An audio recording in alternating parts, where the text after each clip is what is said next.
అందరికీ నమస్కారం. వర్షాకాలం ప్రారంభమైంది.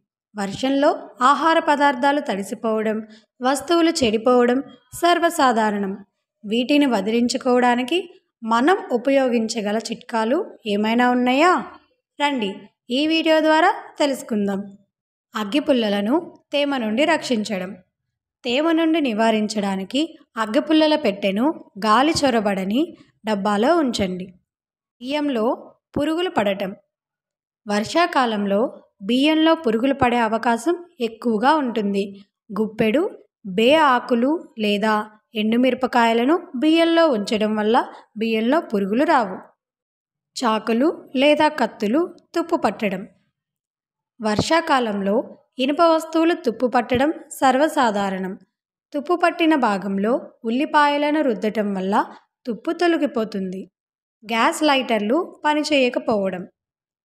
తేమ కారణంగా చాలాసార్లు గ్యాస్ లైటర్ పనిచేయదు. బటన్ను మూసివేసి లైటర్ను గ్యాస్ యొక్క హాట్ బర్నర్పై పెడితే పనిచేస్తుంది. మొబైల్లో నీరు పోవడం.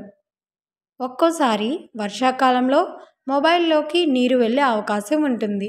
అప్పుడు మొబైల్ను బియ్యంలో ఉంచడం ద్వారా బియ్యం నీటిని గ్రహిస్తుంది.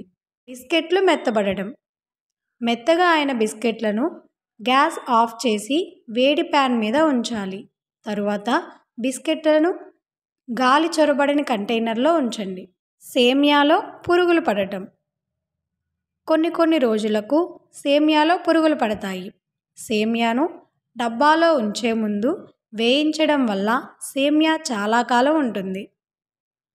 చక్కెరలో చీమలు. 10 నుంచి 12 లవంగాలను చక్కెర డబ్బాలో ఉంచడం వల్ల చీమలు చక్కెరలోకి రాకుండా ఉంటాయి. పచ్చిమిర్చి ఎక్కువ కాలం ఉండడం.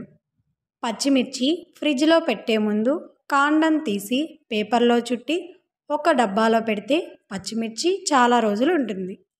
చివరి చిట్కా. బట్టలలో వాసన రావటం.